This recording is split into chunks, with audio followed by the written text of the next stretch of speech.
Aye Body TV, I will say Mama Kwaba. Na and to quite see your parliament no na Yaa Brefo Solo Owusu. Na now come. Oh, na just say o hwe to kwase na parliamentarians and panyefo onyanko nkwalao. Ajijina muniti to minority for. Yes, pushing mood activated, no more pushy security na security push yomo. Do baby crama until for your reverend or two papers just as a water speaker speaking ja who do anyano nini na pandai speaker dane pandai akonya na buti almost someone tia said dan asem no court speaker ntwe na asem no appeals court any answer or kata chief FIFA men say Brazil consent be say mahama pese onya majority the winyan bebree but oguzwa person winyan bebree say na be ya ne tete magenda na ba so but okosoba from him so we try senya kwamkoma ye Ghana a one party state je tonkoma no wan hwe betima to we dey yekoti Yaa Brefo no so fire ka kam to ye fa andra and to course of parliament and Daddy Lumba so nsem. This is Boadu TV, truth and integrity.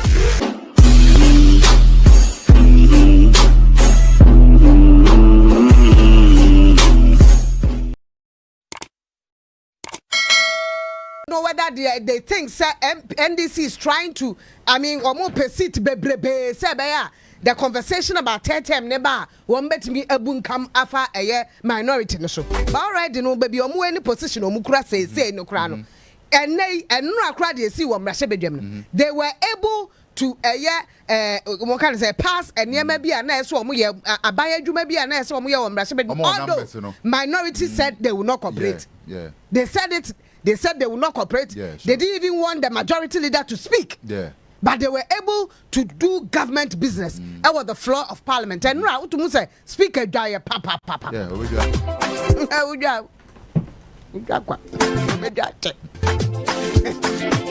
as a minority, if you listen to Obiti, now go on there. Well, bet you man, and on I saw this year, Sabi. Oh, this year, we can crack out. I'm doing.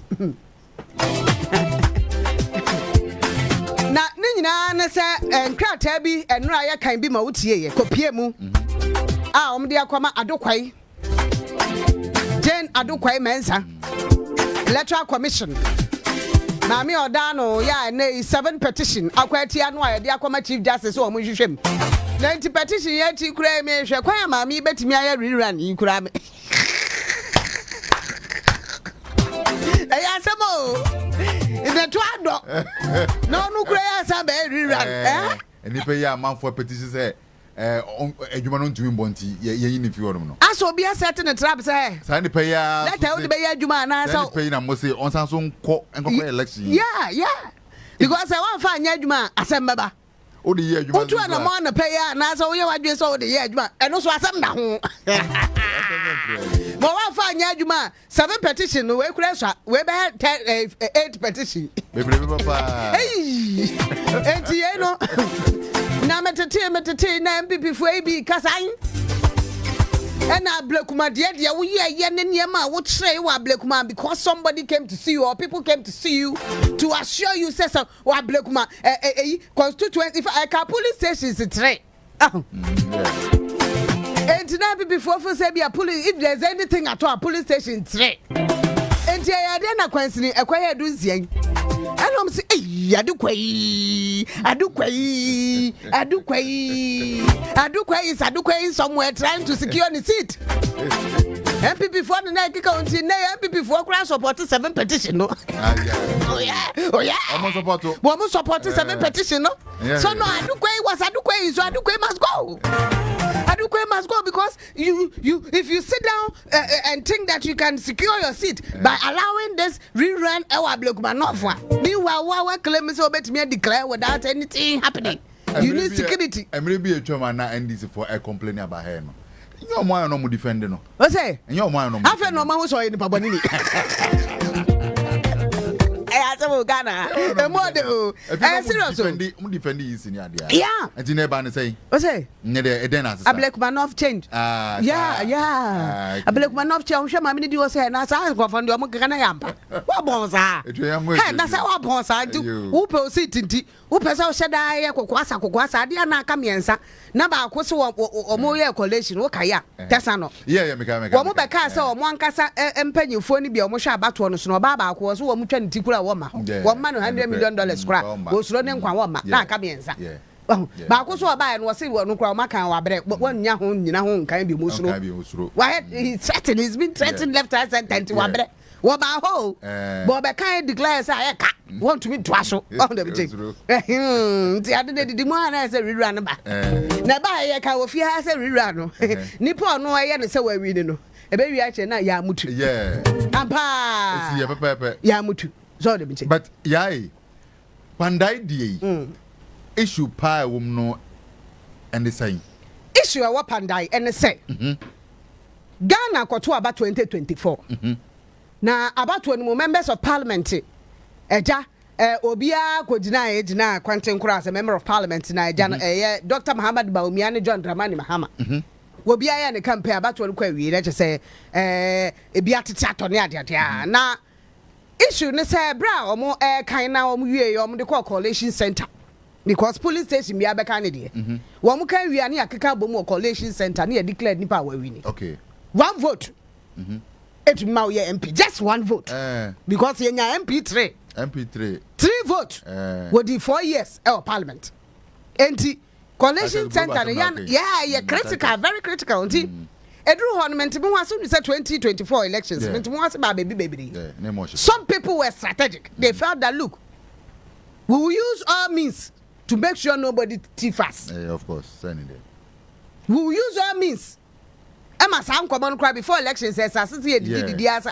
and no more party say two na mobile train answer there but you who means no dey see activate the body cameras I dying man for the simu activate body cameras oh yeah e be she ballot papers is here you hear area oh sir what say yeah oh die I more adding no grade akobo we can no cry we free obi e pe heaven akọ mwa me to we mempem piedi no mempem minister bi edi enti ye ma mu etwe kai enti nya fe na obehwehwe ho bata ho abekeka ne ma ne na jeza wo pe bibi edi nti na jeza fe na be won dem te enti ne ade ne ye close pe ya bempe oh scatter yeah boss scatter black madie say draw for ko no pe ne example am to be use the other one was I think in the north right and also Abujinapo constituency and also issue kakra see e ma ballot papers she bi ni ade ma classroom just do baby na just obi afa ne mpaboa ne ade adwane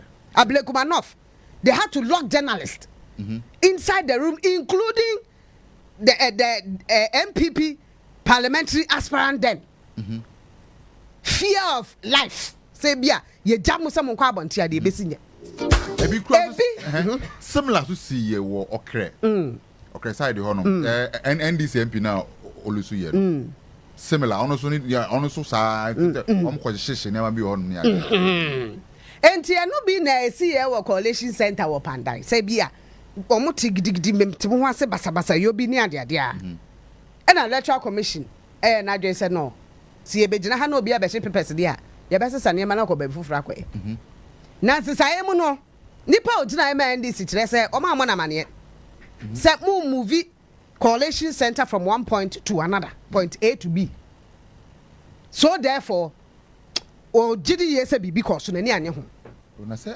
e ma ne contest 41 polling stations e de kokko say no 41 polling stations yi me susu say say court etumi e ka ho asem kakra na say bibi wo ho a e betumi aya a watumi aya afa ho because e ba kan ni mu no de kai ya eso mo ye wie no a wo mususu se BBC ye ntie movie from one center to the other 41 no o mo twe ho dare edidi mu a na Tamale High Court edi ruling by November ne de to so aduonu enan say ade no mo de 41 ne by ba ja se mo kasa no wo ma mo koye 41 no a emoa enti mo ko to ni nyina e mo asese ni judge his wisdom because the law lies in the bosom of the judge ni ba court no 41 polling stations because ya o hwe pink sheet e wo eda easy for website is here pandai yes MP na Matthew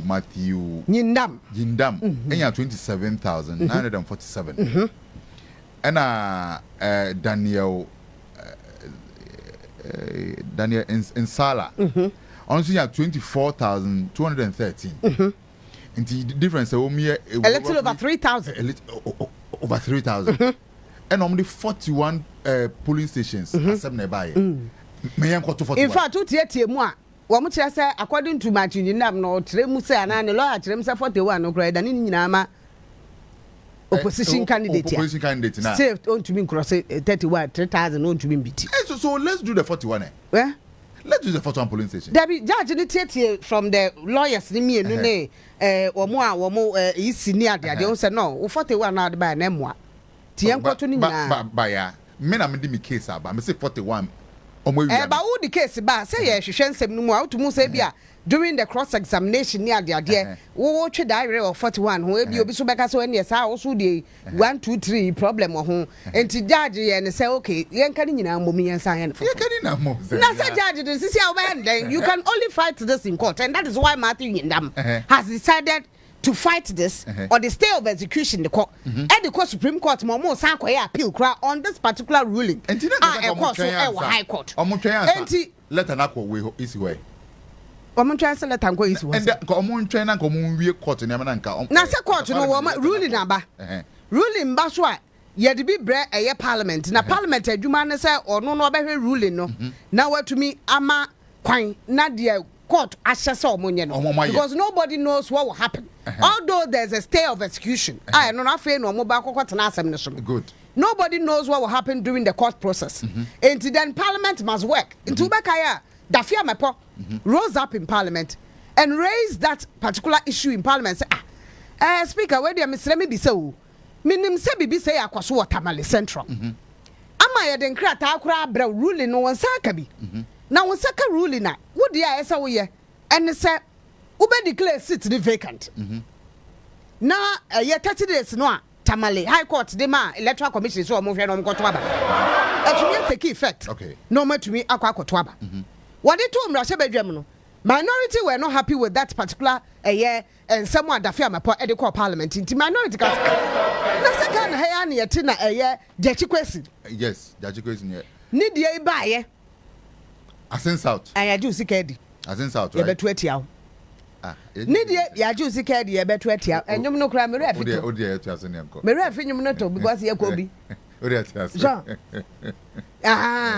chaso pokusika no yedi o chaso pokusika no yedi yanto ama yedi womo enti womo kire mu say cited that as an example say that time na court processes ne koso no they didn't rush a parliament to declare the seat vacant they waited for the processes ni nyina koso wie yansa Njeba ni sen we di ase ansa omo ka say omo declare seat vacant omo nyina akoye ekoye rerun e wo ho no mo a abato no koso okay enti ade na enei bibi say aba na say nipa na e de court aka say stay of execution asa de court Supreme Court file appeal e wa appeals court a mo ntwa ma processes no yes and the nuance mo initiate speaker and betu just obe making the ruling on it and a speaker ebe making ruling say o ma mo na watwe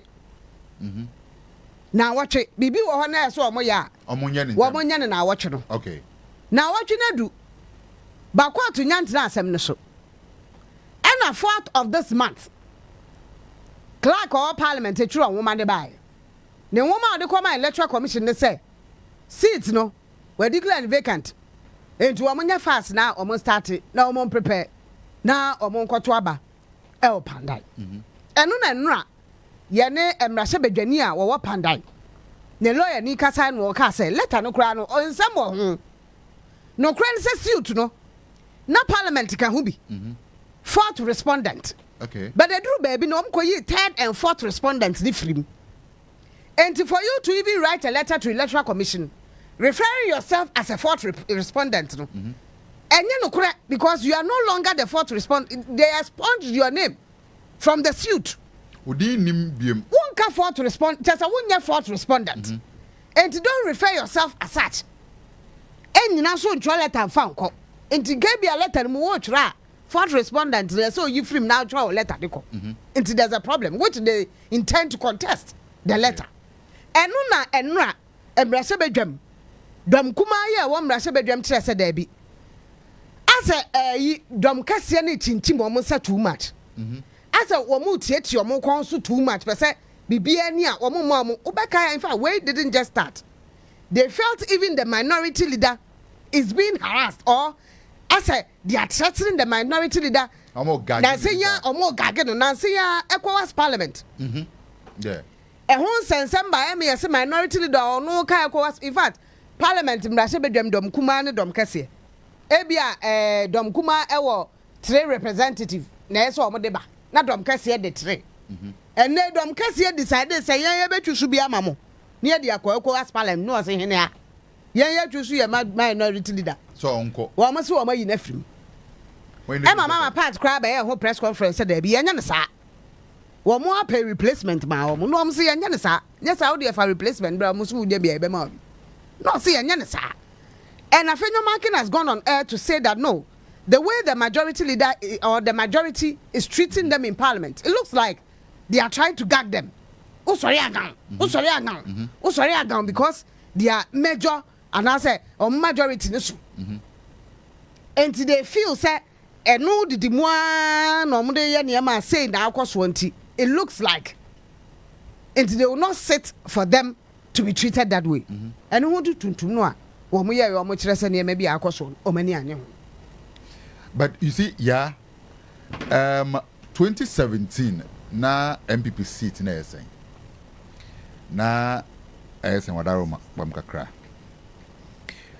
2017. Yes, na MPP seat. 161. 161. Na NDC seat yesen.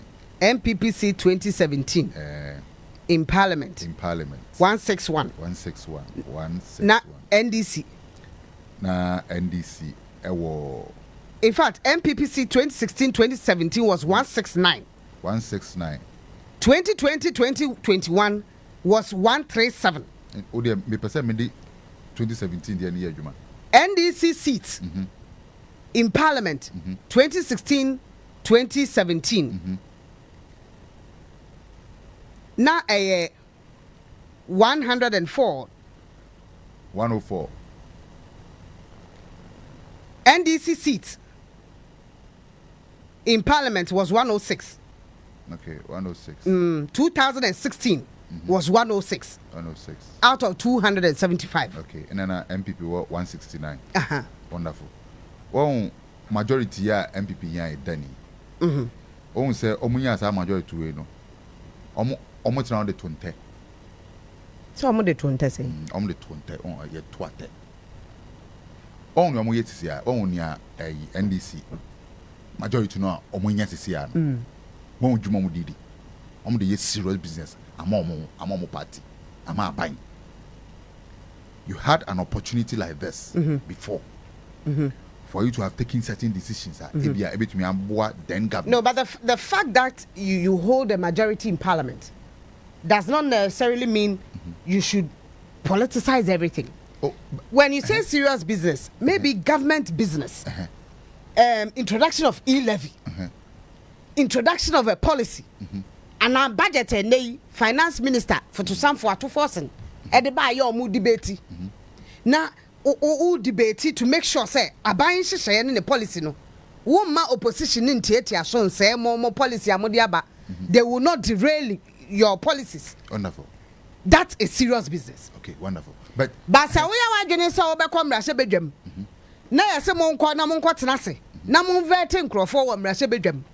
Na akɔ tam tables. Etam nkonwa. Wunya obɛsoa ebubu tables. Etwetwe nhoma. Microphones ɛsɛ no. That cannot be serious business. Oh, adie. Anasa ubeye choboye. Oh, adie ekosue. And now you will write a letter. I don't know where the seriousness is. Oh, majority is doing politics. What? But parliament is not for though Ujina a ticket of a political party, so and a political arm of government. No. so It is Ghana. You are representing constituencies. are you involved with all parties? All parties. Wonderful. And you are supposed to be there to represent my interest. Yes. Not your political party's interest. Wonderful. Whether NDC or MPP. Good. So you have no business to say, go and vet people. You say, I'm walking out. You cannot use your political decision taken in your headquarters to deprive me of the questions I would have wanted you to ask. So exactly what is going on. So if you say you won't cooperate, government business, you won't debate. You are depriving me of what you minority. Minority, because without the minority, majority can take us all for a rubber stamp. Of course. They can use their policies to rubber stamp everything. Meanwhile, Ebiana Mempe, Sanka MPP at that time. Ebiana mo a major majority. And no more passing levy and command. They say, the challenges they had, the difficulties they had. Yes, it wouldn't have happened. Yes, of course.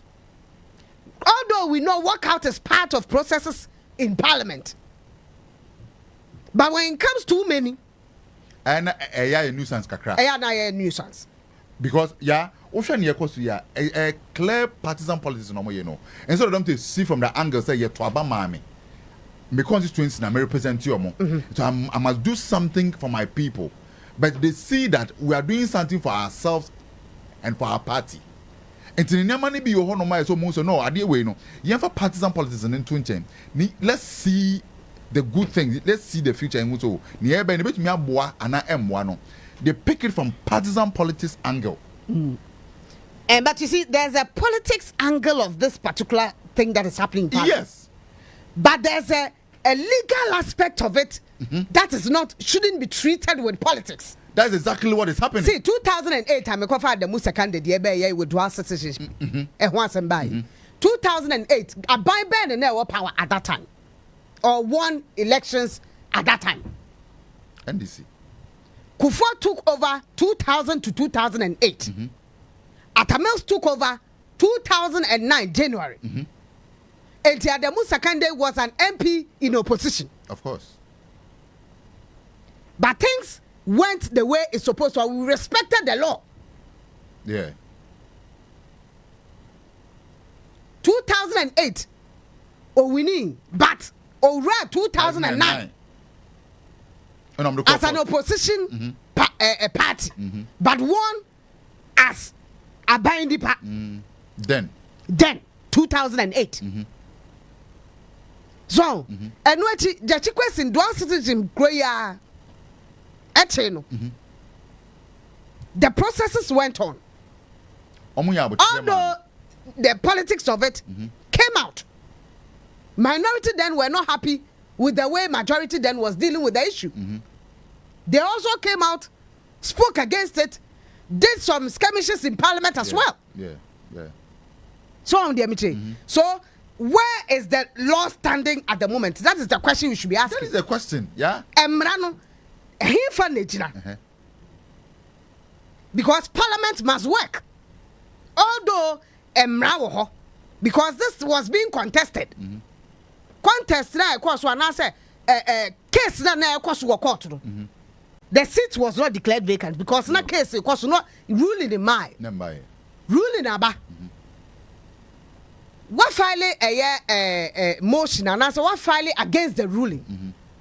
What file stay of execution? What should parliament do? The stay of execution is against who? These are the questions we should be asking. From the legal standpoint, should parliament stop work and wait for the court to finish the appeal case? Answer. Mama ruling na already na ruling. E watamaleno e take effect na. The clerk decided there's a ruling. Let's go by the ruling while the court processes continue. Minority thinks no, there's a court process.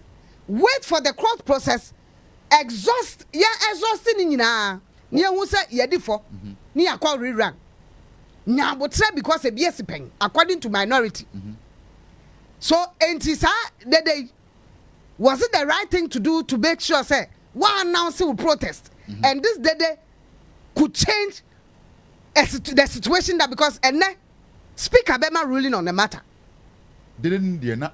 whether the letter should be redrawn or the letter states speaker ruled on it today they didn't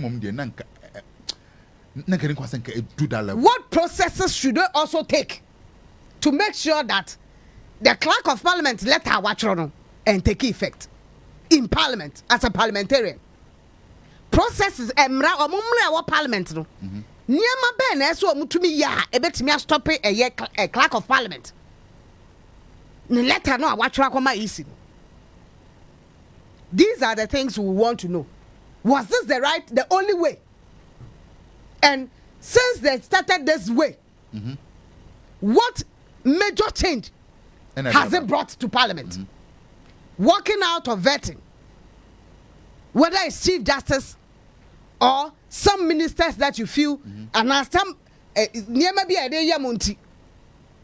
walking out the change, major change bang, and the other within parliament. If I be by you, yeah.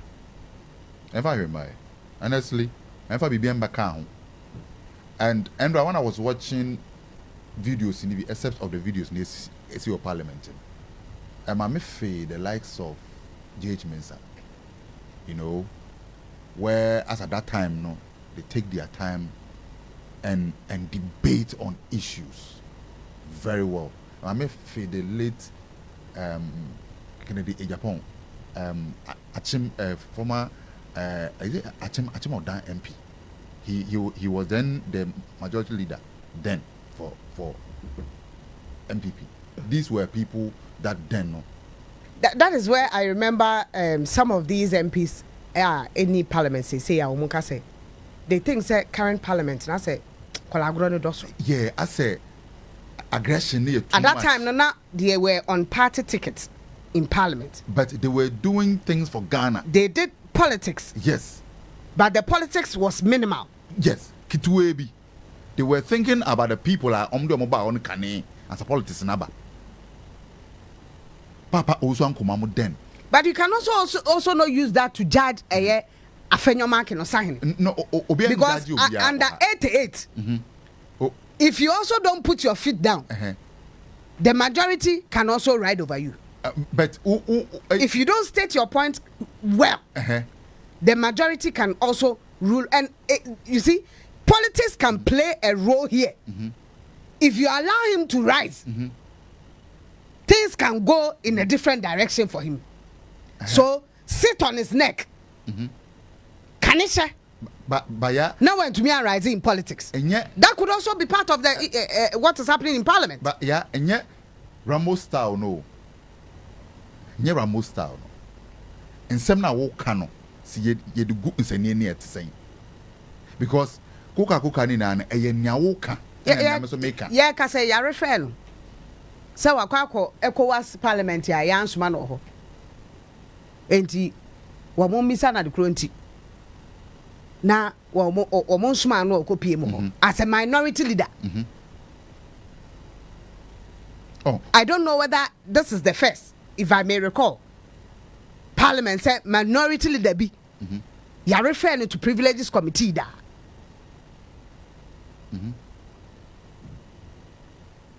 Because enra tobo na ekoso no. Nipa wote ne nka kese was another prayer. In fact, Kwame, enra ye hu se ugina mu denden ewo mrahye bedwam amahye tuntum ewo mrahye bedwam.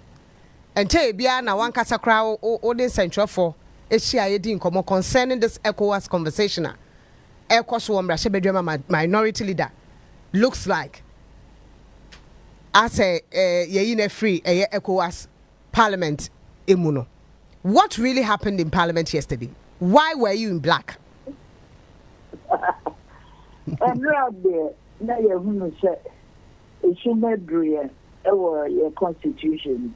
You know, a group and Pennsylvania.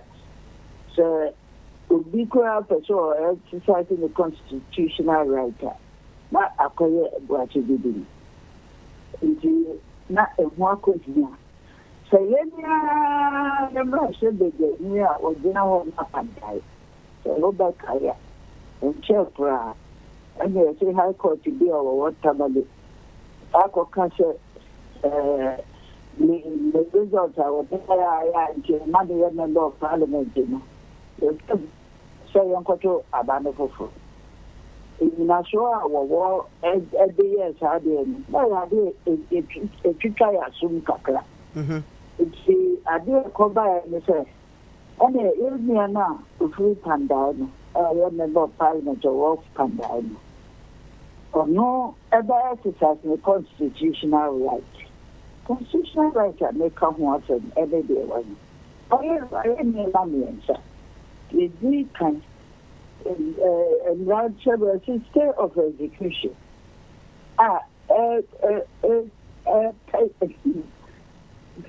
And not how to be a crime or bail to law until an effective judgment is passed.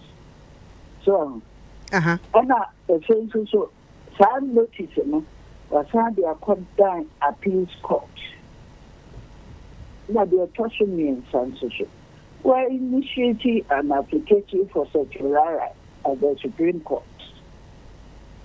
And I think my dad can say, and then from you, over Kaya, and say, Emma, let me tell my year bobo, your budget to buy anything. Now you want to flip and dine, so say, Casa. Yeah. And yes, may see it.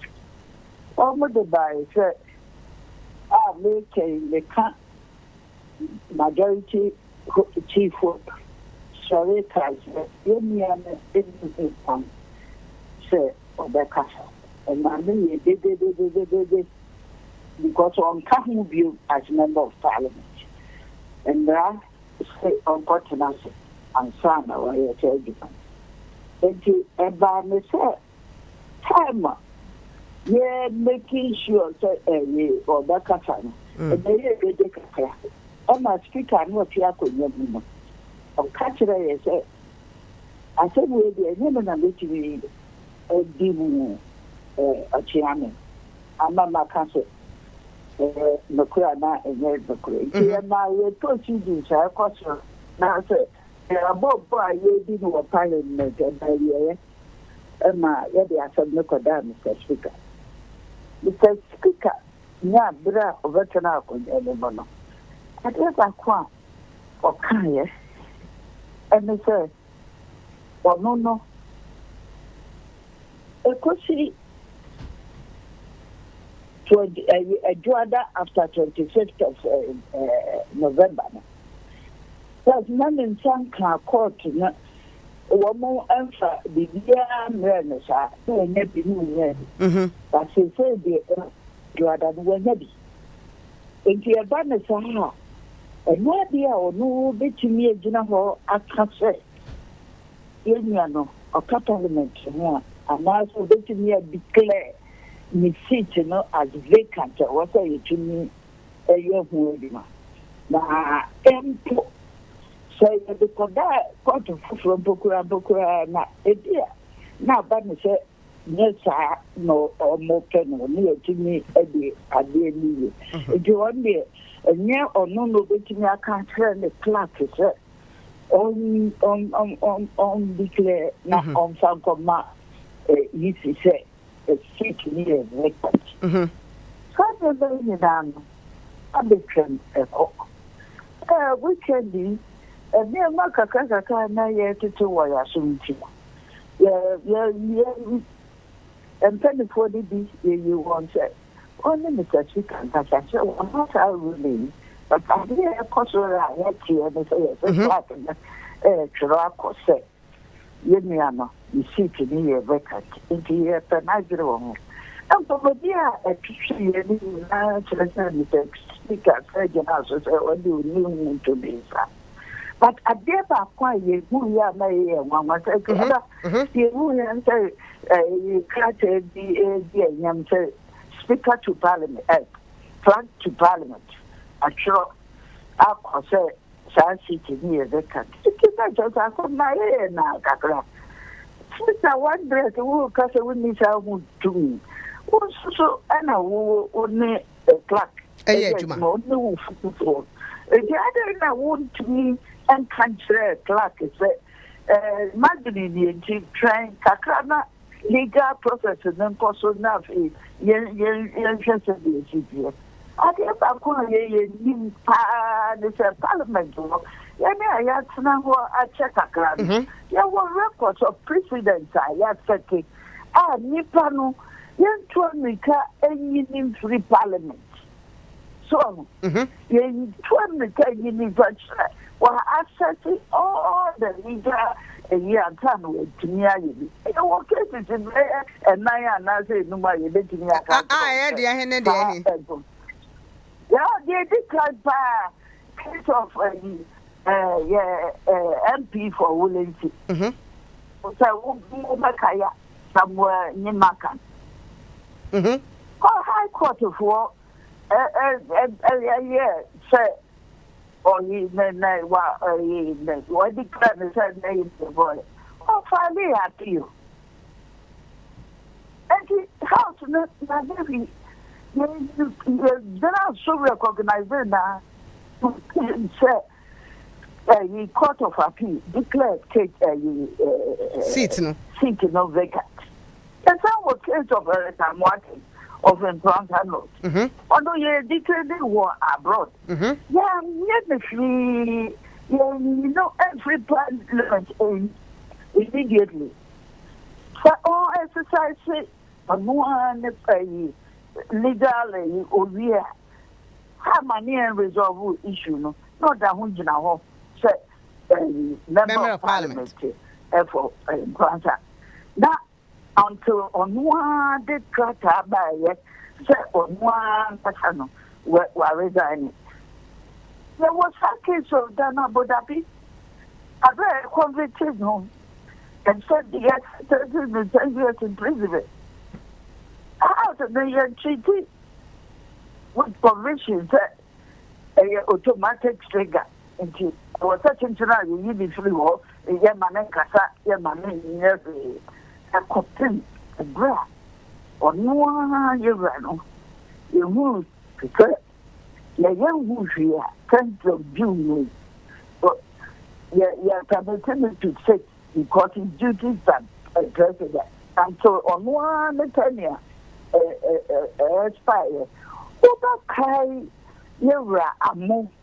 It is Rebecca. I don't think. And also, it would now court Parliament. It is the last after 4 years. Look at God, he declares you're a modia. And you put another just a term. I didn't think I afraid you. You to do sad Monica. Oh, I can't. I think the case of Judge Quincy. Judge Quincy, or no one made the Nokrambukran. I go to processes. When Judge Quincy is running in January now, in July 2021, High Court nullified the election. But even then, Parliament the officials immediately they declare the seat vacant. Then Geneva Abra Supreme Court of War and did direct order by here. Commanding question said on stop acting as a member of Parliament.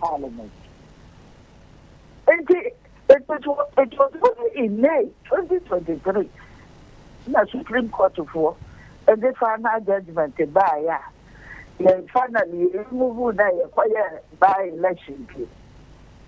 So they say. And there was real cases of cases that Parliament are exercising restraint and randomly the Diakwa country. How did you know there? You were Parliament for and maybe in year to 2 1 and declare any or no or can't you. This you say what the constitutional right to a legal process in ideally, study a movie. I was trying to make the mama. But you want to say, I hear that, and I plan to me as idea. Why? And the money to me, sir, to me, and yet are you saying, say, clâsh? I captured in the hazard, sir. Oh, Mr. Speaker, so we need to me. It is the buyer. It is just a moment, sir. Parliament. Oh, suggest Speaker might be aware of the letter that was written by the clerk. On the marriage, my boom. I don't know what it clarity. Because what's not, when your market is only who can tell the order. So on it. Now, why are there then? And then you have to move. Now, Yachini, Edia 2, and Amon, and Yakoyim. It is near who said, say, yes, I dear you whom we are yet. Yabakasa, don't Tuma, Yabakasa. And so one, what you know, I'm not Papa, and I'm the more. Yabaka, Mr. And nearby your baby graphire, so I'm ready. Yes, one year, the his other clear. That you not should be in them and come like in it. And no, and a more woman said, no, Yaa Brefo Solo Owusu. Now, a baby says, was it the only way? Nan come with me, dear fa. Na mama speaker, and I said, Mama Ghana for who said, when in the question of Parliament in Wana. So, that is not the only way. If I need to say you are actually, unless you said go, we don't have my another way possible. So that we are here because I did say because never be any account more so much. But I hear one so Nipa to me when you say your man to tin up and send me a friend a baby. I was a Ryan. It is a man and a was here a year, not me who is our sembra a year. It is a young man, and Medina, dear. And you said, the who answered the year to be possible. Because I'm not the year. And the speaker said the rule in Beba on this particular matter. Do you expect the speaker to nullify the letter written by the clerk of parliament?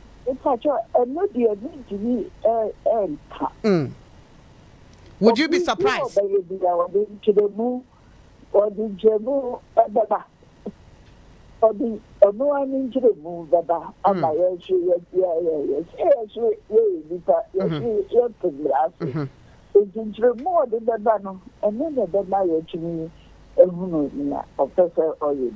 Say or to me cast a letter no engineer. Not in Inchemu eba minority mube disappointed na say Sam then I'm by.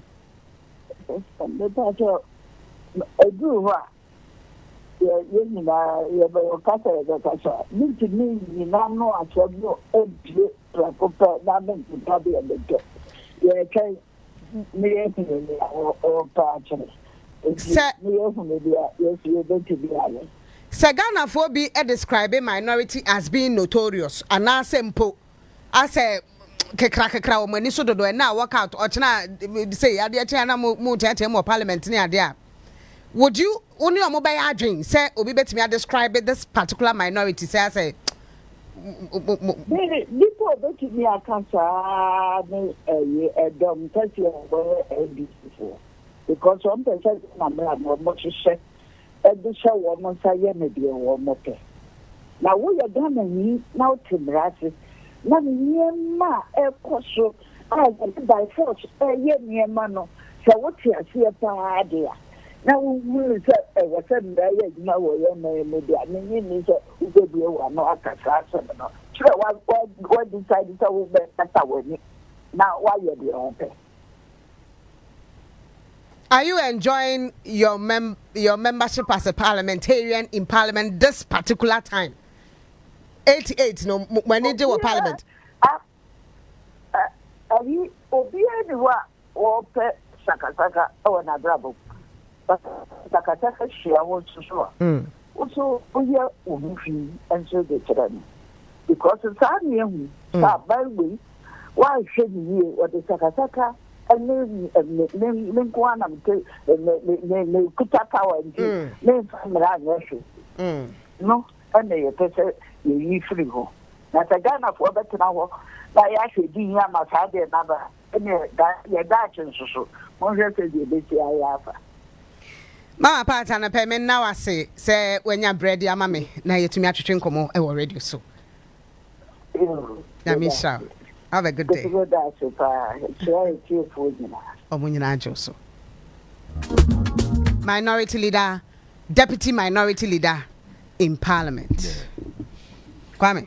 Yeah, on say parliament the House of Records. And in over here, my party by one my record in Yama CCC a similar cases. Parliament in Yabu tre cars okay. Yabu tre na asem no court no dear. Yeah, exhaust all the avenues. You na bibia to try. Then we'll be able to declare citizens. So see it ready. Maybe do no. You won't go to Swaba. And you know, almost to say based on command when they did. Almost to say Kebeya and Speaker of the Parliament. Onya botre. Nan common exhausted court. So what say speaker and say no cry on him. But or not soon to mean declare sitting vacant. In any case, that's what is going on. In any case, what will be signed weekend? You was one on him there. But Utian come with on a clerk in a year, my handy hand. And is it in a clerk? To come here, say, was to say, a clerk a troll letter. Now, speaker, on a clerk a year, you are on your way of the letter. Does it mean that anyone year you man on your plan? On one sorry out to me be your pay. Does it mean that you are not on top of issues now? Does it mean that we jai o clerkness or no yen your pet na emfa in Tiemi Fembre as a speaker now? Because so Obia want a clear cut job or your parliament. And he said clerk want a juma or your parliament. Why is administrator? Good. And he the letter bre ebia administrator. I Sefia Rebecca said HR. Na HR dia for the whole sema koma HR say utiwe wo maduma wo so a wo ni live wo so a wo friend nka hwe enti one pellet bi ntwroma wa kire kwa anti bi ho na chinchina anti otro bre wa na santi bi ni mu bia na. Oh yes, anti bi no head ye efi ha no bi bia anti bi no oye fana ai approval. It is a troll letter near the mom say Chris. Search him, ye bow query. Yes. Search him what anti be in him. Yes. No be. Yes. Because HR no me never be or you be an or represent the head. And intina the two men weapon who be HR and Kayana usik ye interest workers my for interest in interesting here too. You can't be on the side of leadership per se. Or represent Sronia. You should represent us. No, more. Or represent Sronia say na. HB represent Sronia say. And all targeting. I'll take it direction and instruction, but in the line of work. But you might phone or seeking interest. You can't be seeking the group CEO's interest. HR will be more seeking interest. You understand? And you know, if Mama Party is saying that speaker no say meaning way.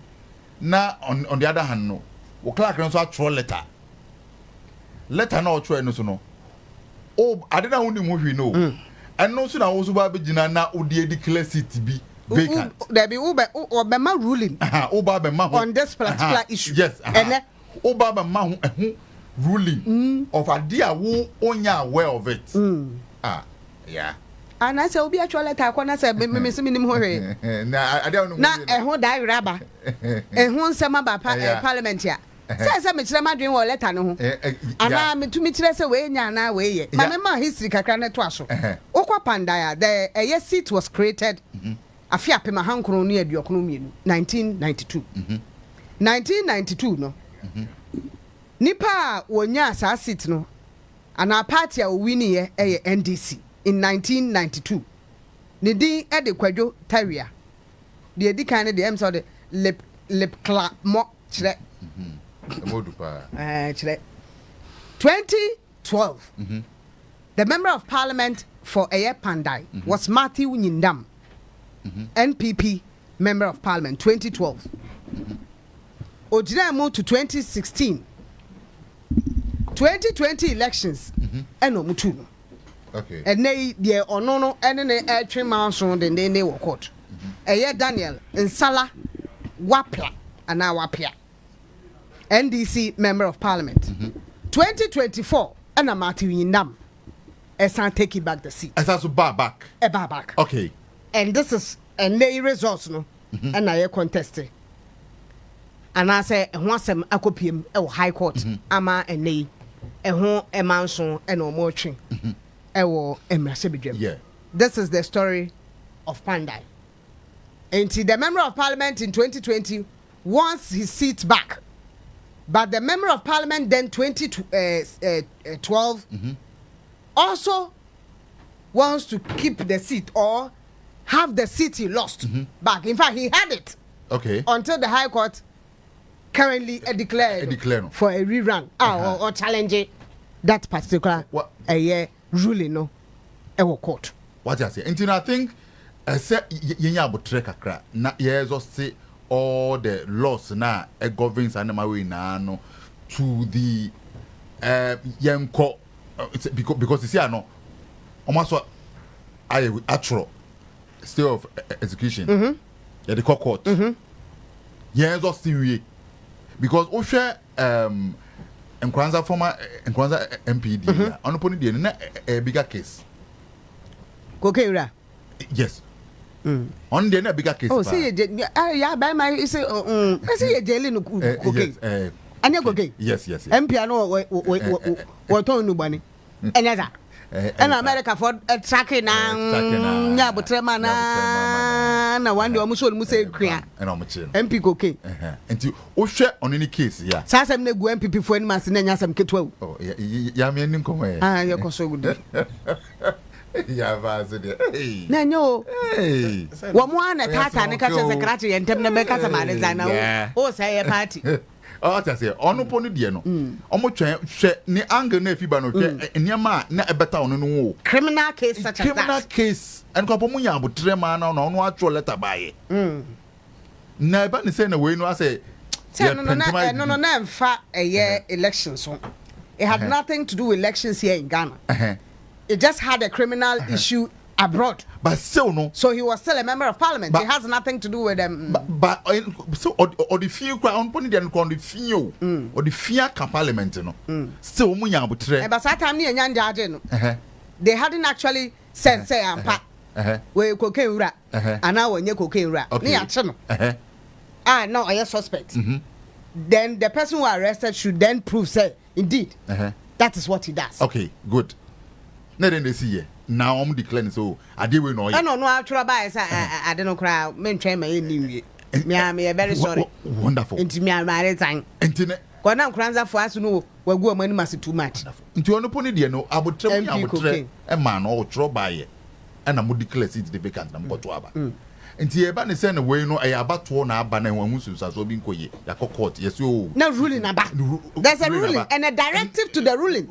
It was not just a ruling, there was a directive attached to the ruling. And MP no asanso ono so atro e de also no me nti asenti me sanso enko wure bi the Supreme Court masa kwa appeals court. Yes na me the stay of execution so atoso nti ade nka yen twen nka yen is also we na wi na directive na e ama parliament no mo yenden ya ba ma mache ya no wa pa bo god e kumasi Broni din se dan nyame we nka we enfa ho ya fa me ho pa me kobi akwatia na me ginam ndra me shia national chairman ze ya nya ho boa me che Owura Johnson se edu nketia chairman for future ndra se uhu no ho not ho the moral support no touchly Tia ko pandai.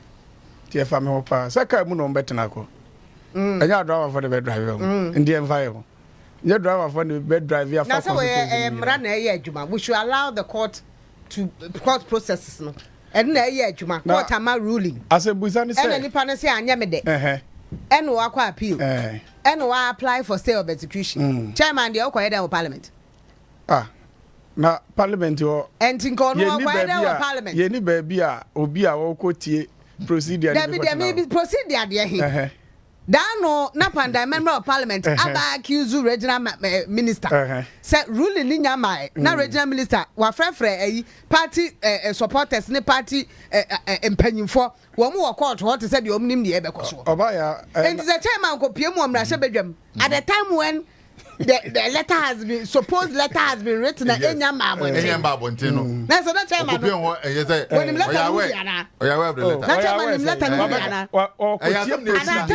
chairman the letter na chi ana what letter na chi say yenti amra so minyu ano ya no chairman any time any day or who kwan say ko parliament who kwan say ko parliament onua more reporters in the parliament there bia yeah kan budget ya to me ko say president state of the nation who to me ko say ebia speaker bibi na esi na and rare locations but you really don't find chairman going to parliament all the time even say that time chairman Juma be odi in fact thank you to no kra no aso we pandai wo ho quite thank you beko pandai wo ho ye beko thank you because when the statistics have given pandai and should anye safe seat and famobia. Yeah, of course. We probably can say 2012, 2016 to 2020. And the member of parliament for Pandai then 2012, Matthew Yindam 2012 to 2016, then 2016 to 2020. And then a new member of parliament came 2020 to 2024 and also back. And probably you can say MPP has a little upper hand. Although from 1992 it has been NDC. Yeah, it has been NDC. So until recently, and MPP beji akunyano 2 terms. Yeah. Ti dear na sasa omonti ase de nkoto abane. Court to say onka say ye koto the whole constituency ni nyina. Ni nyina. Rerun complete. Yankoi. So trimu fitan tigare wonku. Na there no the same fam. O kan say the fam. Me tie ye ma me so tin fita anka electoral commission ka kire o say wa we don ka betwa so. Ya nwi kire say me ba electoral commission declare Emma Obi as winner. Emma nipa no ya swear ni in. Yes. In fact NS comedian ne de na wo court ma swearing in no speaker kra man warning. Yes. Secretary. Me dey Abraham letter o. Na betem. Oba ya ma me ntumi mpam o na mom ebiasi pen. We are contempt. One how bed them.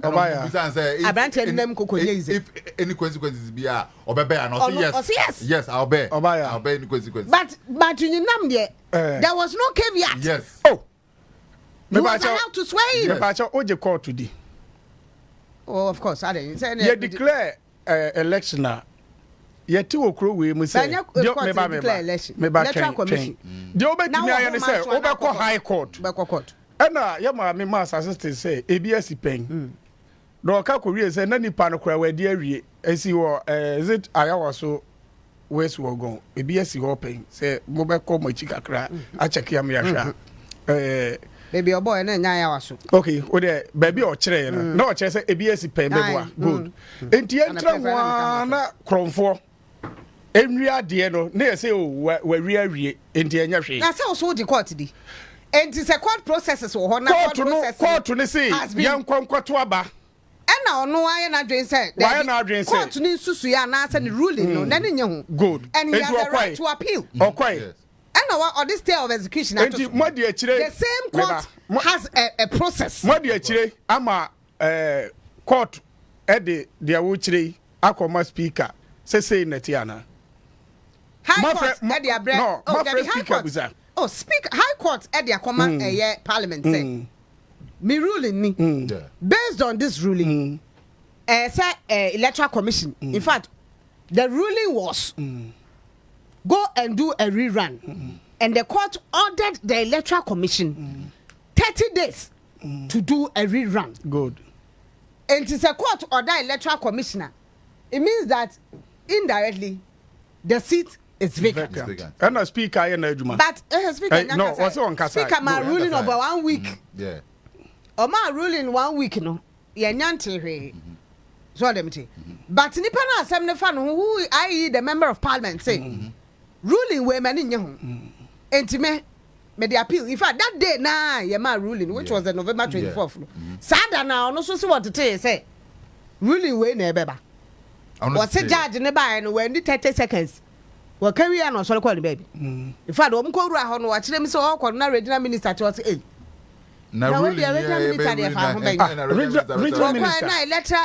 director of elections for NDC to what think radura na just said you tete yes ruling ni say ne be kodo sa na be ba nti o so kono mo aboa mo okay enti o mduru wa ya de ruling ne ba ye pese rerun no se ne esomje stay of execution no mo file and almost serve a letter that I've read today says that papa no the assembly court Supreme Court at one hand or besa kwa appeal na sa Supreme Court no niam ode kwa omo ode omo awuram no nyanyamia na serve omo ana in the search done by Gary Nimako, who is the NPP lawyer.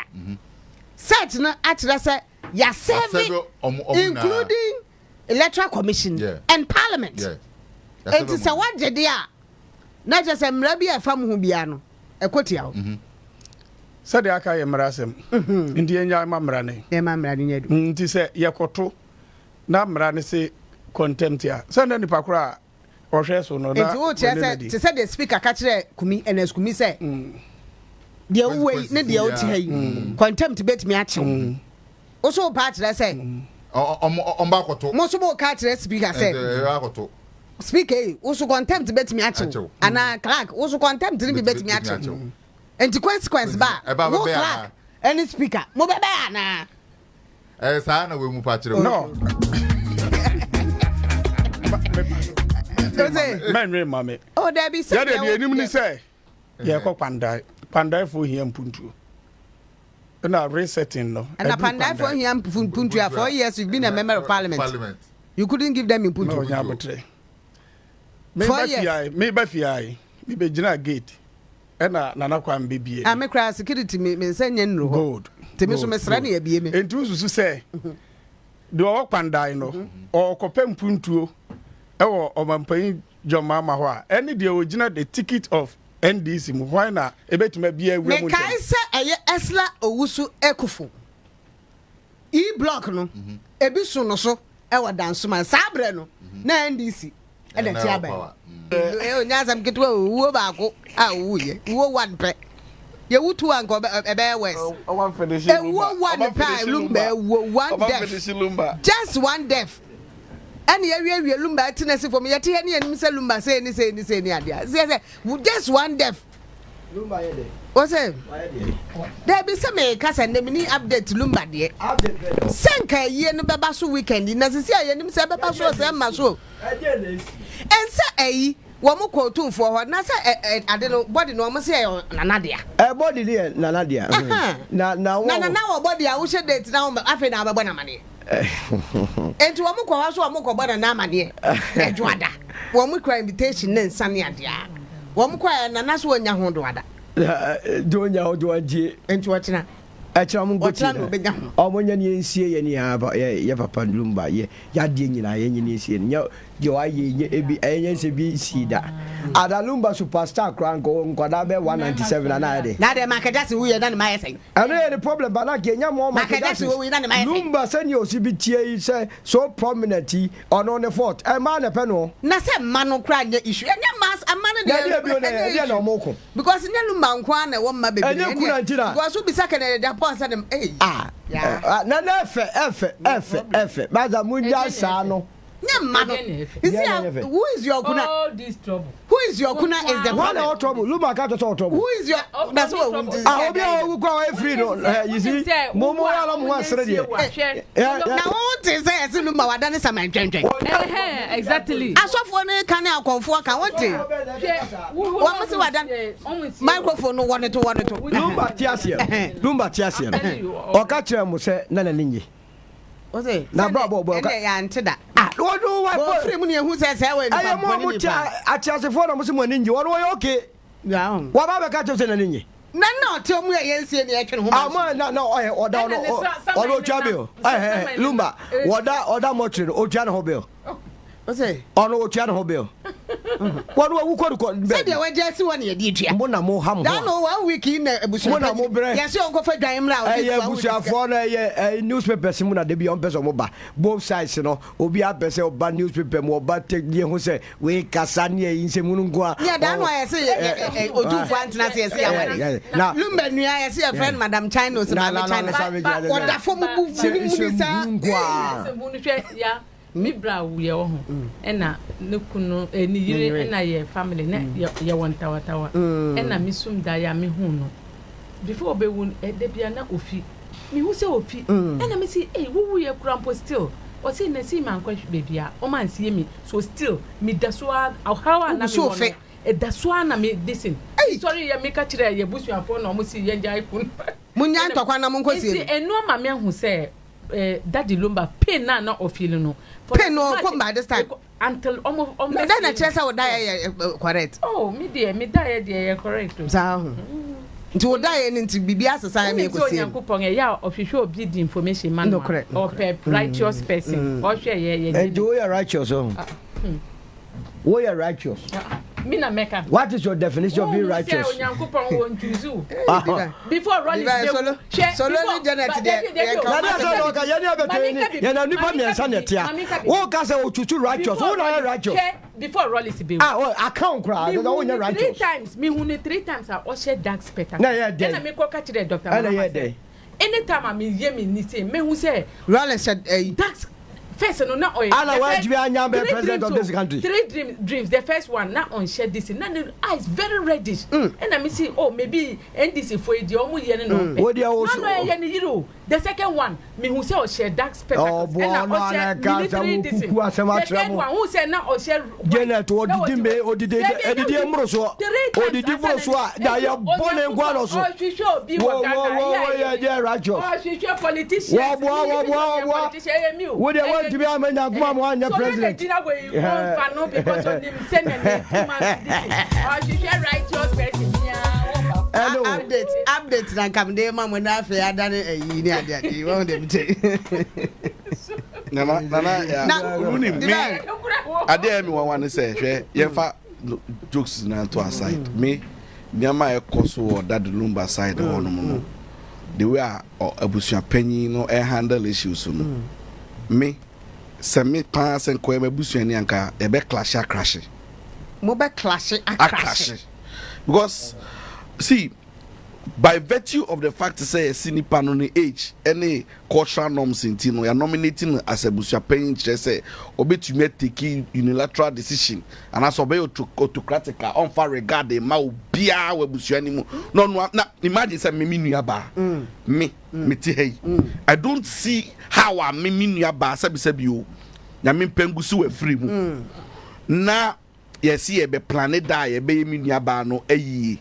na obia sabi o te ba bia one brand me bia wona na nua men hia ne da one contribute to my sister na bra bom wa hu ne da nya hwe no aba be sore say oyebusu apanyi on regard yen me and nka say ayewe mi luma fo na busu afo me dwen wa say du am de nam otu fo am na mo no no by this time come aye bibia busu apanyi no kran ko no kran no po na be frustrate o mo do me na safa na ki na ekura busu apanyi o to the extent no person me say obi a utie at the account of the family it since said ni ye busu apanyi onye obi aye da omko no honum bia so mbeli dia ye bia o se mo a mo mbo mo ka mo a mo hwehwe mo ayi ade na Lumba de ne de wachi agina mpampe so obeye no frustrate na Lumba wu anka o frustrate obi a no ahihye date minti obi a na obetumi agi edi say Lumba nua no surviving sisters e ho no no oni obi an consult akosu abimpoma bimpoma pe wo ba fosu ade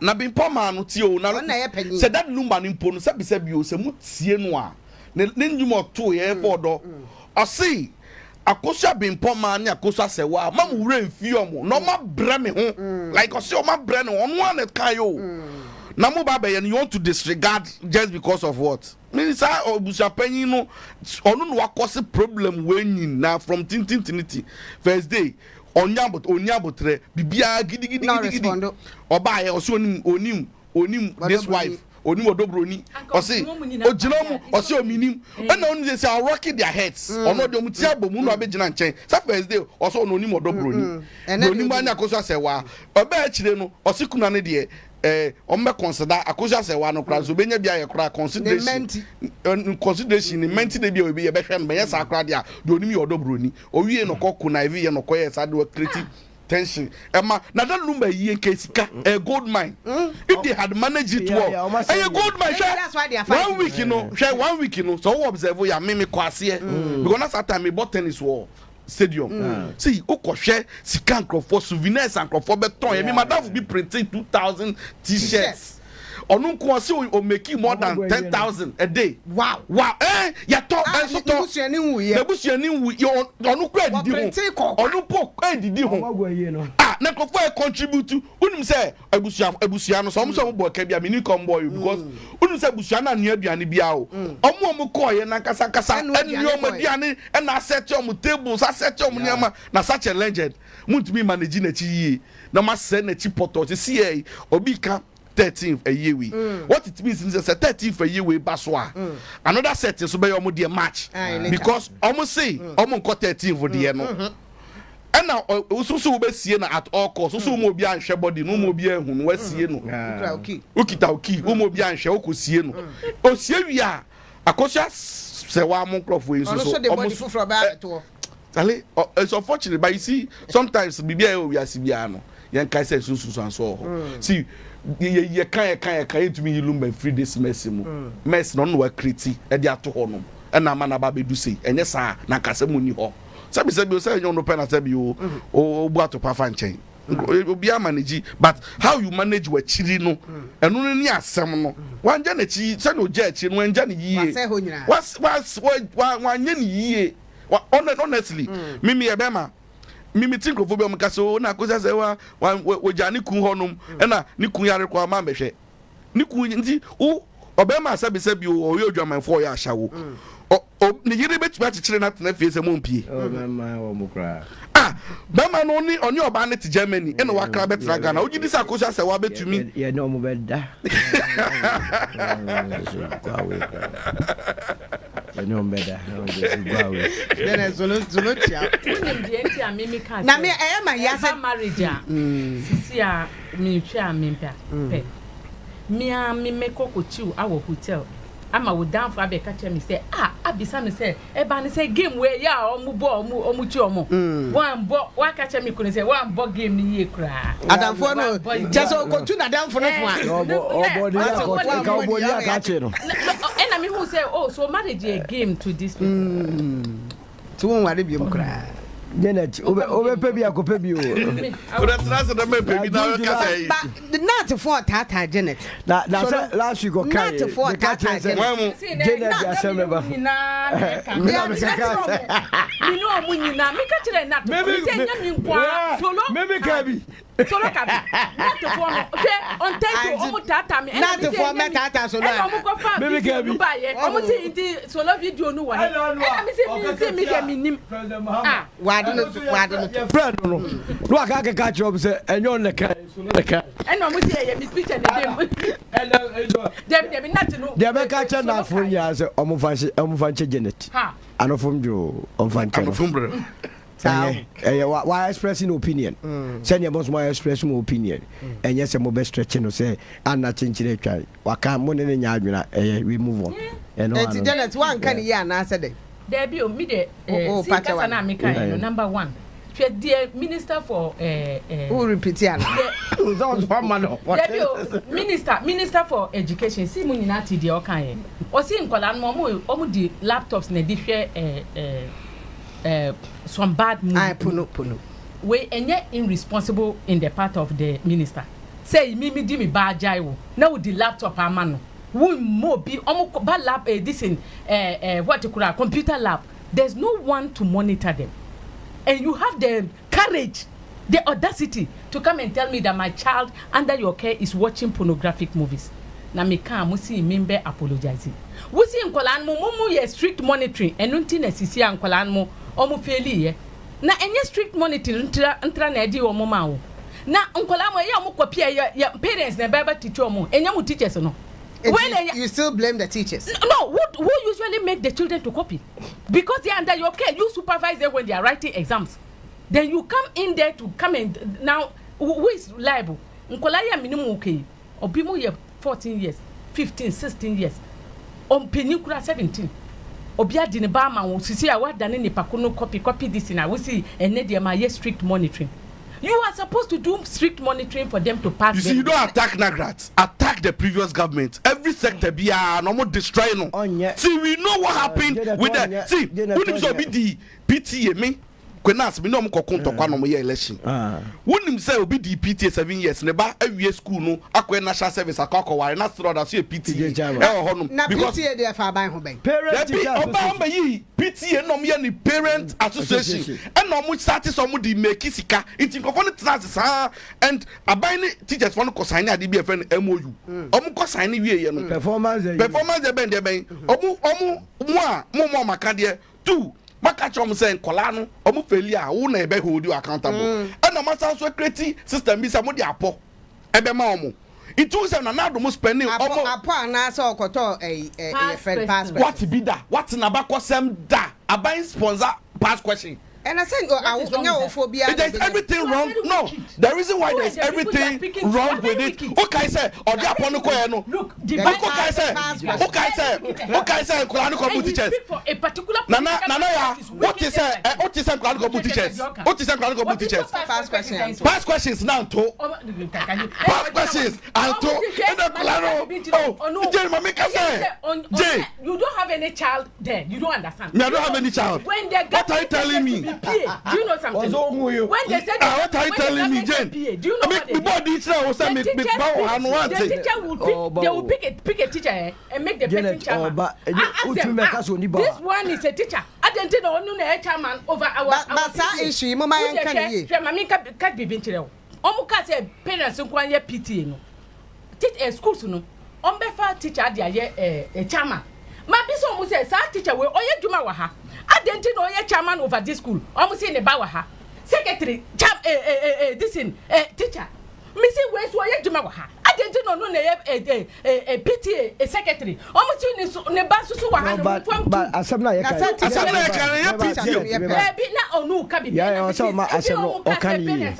not for the no what I say. Now, so we are what she yeah, come out. Yeah, but she who quiet before. Because the truth is that this June, Kolano ever throw a year June. Time of May, June, time of writing exam now shorten kakra. Compared to the previous results, yabe. Or more time ni so, but we would the end be shorter. And to say I'm sure new commonly dispassionately without politicizing it.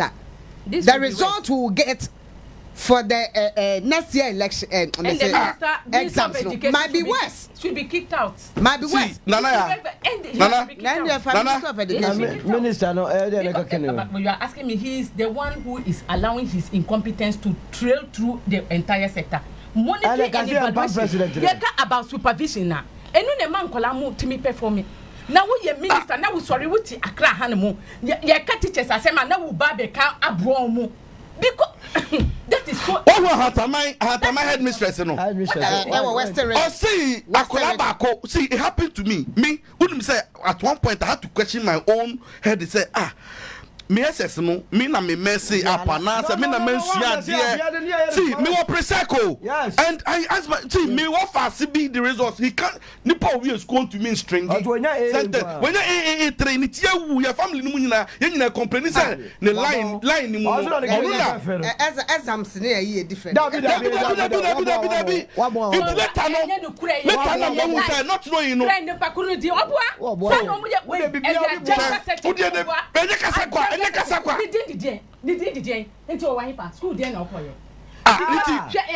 Okay, it's a legitimate question. Meba.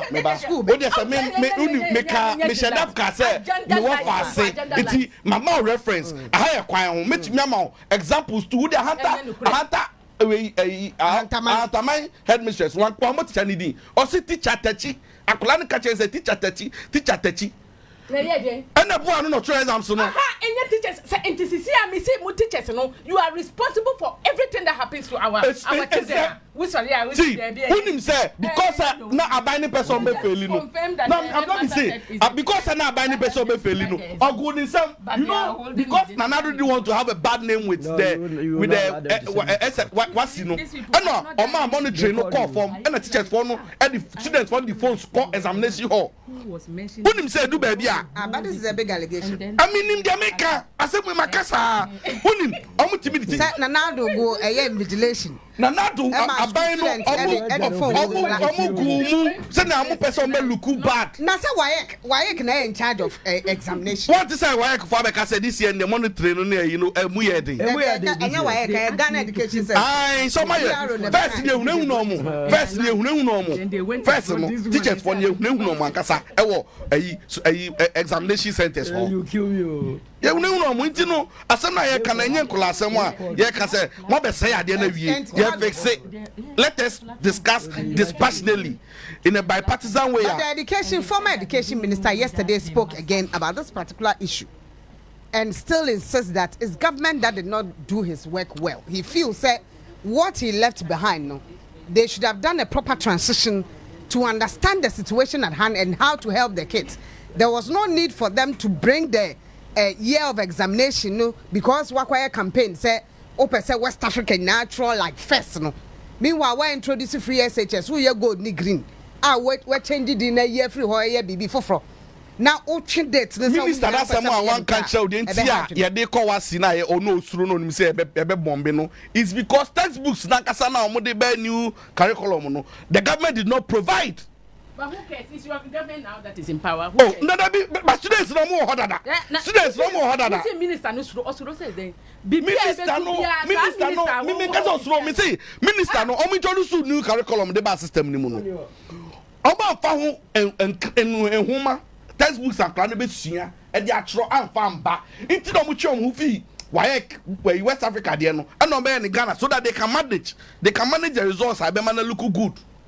And no no the see and what you are witnessing the year see no nim dey me and say see sir ade carry results as same way but mo actual last year na West Africa yeah embassy ade ken ye da chin kola na eba no we mu ne ba manage and pension we and no mutual social studies because of ventilation omo and be manage da chin how does expensive food yes would they imagine say affect a country I went to me how say yes advice so be manage a future now imagine say we so in future no ye ba be have another worst kind of Nanado bio now Nanado kra no Nanado ni met ono ni agement kra o DDP ono di omusika ono ni mage kra da bi ono ni agement tio o pa je say Nanado wabon Nanado agement kra no di omusika DDP DDP Nanado DDP odi yo pension for sika no wakodi Nanakofado domestic data exchange program no okodi ye tio Nanado ni agement wedi na hwe kola we mu na samu e de Nanado level no na ebe bre yen samu no be manage yen ye pension that year na se anko Janet mente divine Nanado level na interest so go school na efa na Nanado type ni bi na benya da che the worst kind of Nanado type ombedi ye mo no manage a future o pa ye say me ba betima ye ti say president Nana Akufo-Addo one of the presidents we have never seen in this country. Oh, you lie. Now, when the Betima compared to Nanado, be a friend Nepakonodi. Ampa Obiano compared to Nanado. Obiano better compare Nanado. Obeda ko $297 million compare. When you look at the free Papa Penny and what is $297 million. Madam compare no. What do you do to $97 million? No, a better no one the most intelligent. I'm not who here. And you are.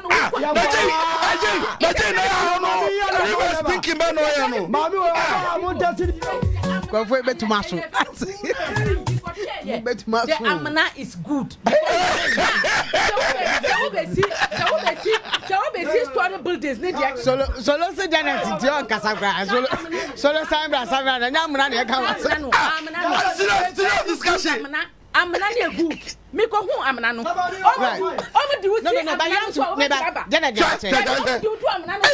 Outside. This is a room for plane because, no, wait, Maba. I'm not.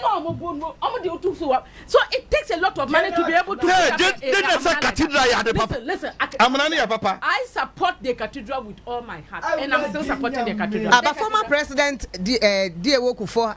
Against the cathedral. Who cares? Do I he's care part of your. He's part of the government. He said he doesn't understand the mindset. The mindset. Like what you want. Tell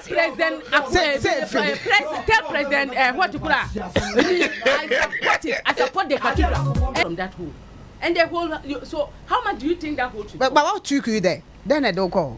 No, you were surprised or you wanted to see or what? Because number one, when they said that people should pay, I paid. My party, my Presby Church, so and me as an individual, Mr. Mitriali. Until when you now buy now, baby, I will say political parties. Until you call Yen Bisa Omo. And almost see, oh, no, much to grow into Omudi, even me want me pack. In fact, which are, would your mom, so much corruption woman dear, and you the almost far corruptors and name in that way. Now the whole dear, to grow the very important. And I think that money, you can't just go. Oh, solo, why didn't to walk microphone into some prayer? Just a hole be a good hole. It's a very good hole. How is the hole?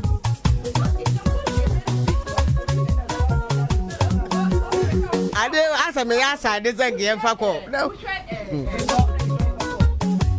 What's it? Oh, the Yanko Parliament. Yanko Parliament. Yanko Parliament. Major bear 10 minutes and 5 minutes here. They for call.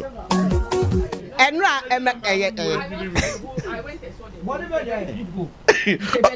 is a very good hole. No. That hole can be able to put up a very high story building, and you need money to build that to dig that hole. So you need 97 million to go and sing a hole. It could have been more, but maybe. Hey! But the building itself, I think it's not actually a story building. Story building, no. Any story building. It was architectural drawing. No, story building. A waste of everybody's time. Yes, you can understand. Nobody. What can you not do report to me?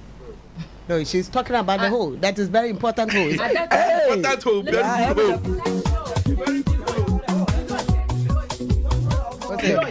Yes, I'm reporting and then you saw now what kind? No, Mammy be a baby job. No, political party. No, Mammy be a baby job. Mammy be a baby job report now. What can? Hey, it took a report. I said at that time. When when parties changes, we almost see what and almost the sound margin. It's Deloitte for a changing report now on the mama. First one now it's different from the second one on the abbey. Deloitte changing first report. Oh, that's it. Oh, that's no. Cut it. Let this for National a cathedral. Oh, they're not in charge. Fred, you know, Nabisa say, Deloitte, no, my investigation, no data, and almost see even investigation. Well, in fact, Felisofu Kwache, a buying crop worker said they met. No, it's not Felisofu. I think it's the minister of local government. Yes, local government. Yes, and chieftaincy. On the Abetuja. Report to her. But in general, report the first one, and the assistant. Maybe about some political parties in one could be. First report. 6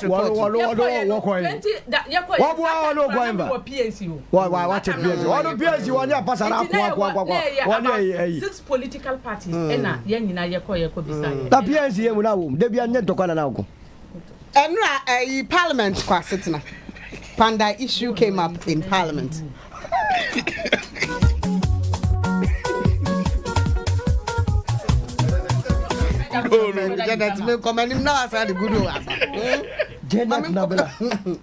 The hole is a good hole. You want them to go and dig a small hole for this type of building? What is it?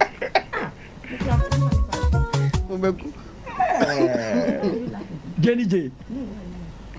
Now you the hole is a good hole. It's a good hole. A very huge hole for that.